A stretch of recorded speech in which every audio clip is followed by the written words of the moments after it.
میں نے قرآن پاک کے اندر غور و فکر کیا کہ جی انسان کا رزق تنگ کیوں ہوتا ہے،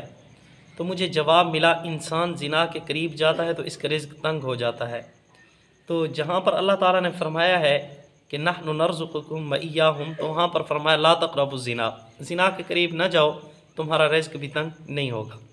اور جو بندہ یہ چاہتا ہو کہ جی مجھ سے لاکھوں لوگ مستفید ہوں اور وہ زنا کی خواہش رکھتا ہو، تو اس بندے کی بھول ہے کہ اس سے لاکھوں لوگ مستفید ہوں گے۔ جو یہ چاہتا ہے کہ میرا کاروبار چمکتا دمکتا رہے اور میرا کاروبار عروج پر رہے، تو وہ بھی زنا کو چھوڑ دے، اور جو اپنا کاروبار برباد کرنا چاہتا ہو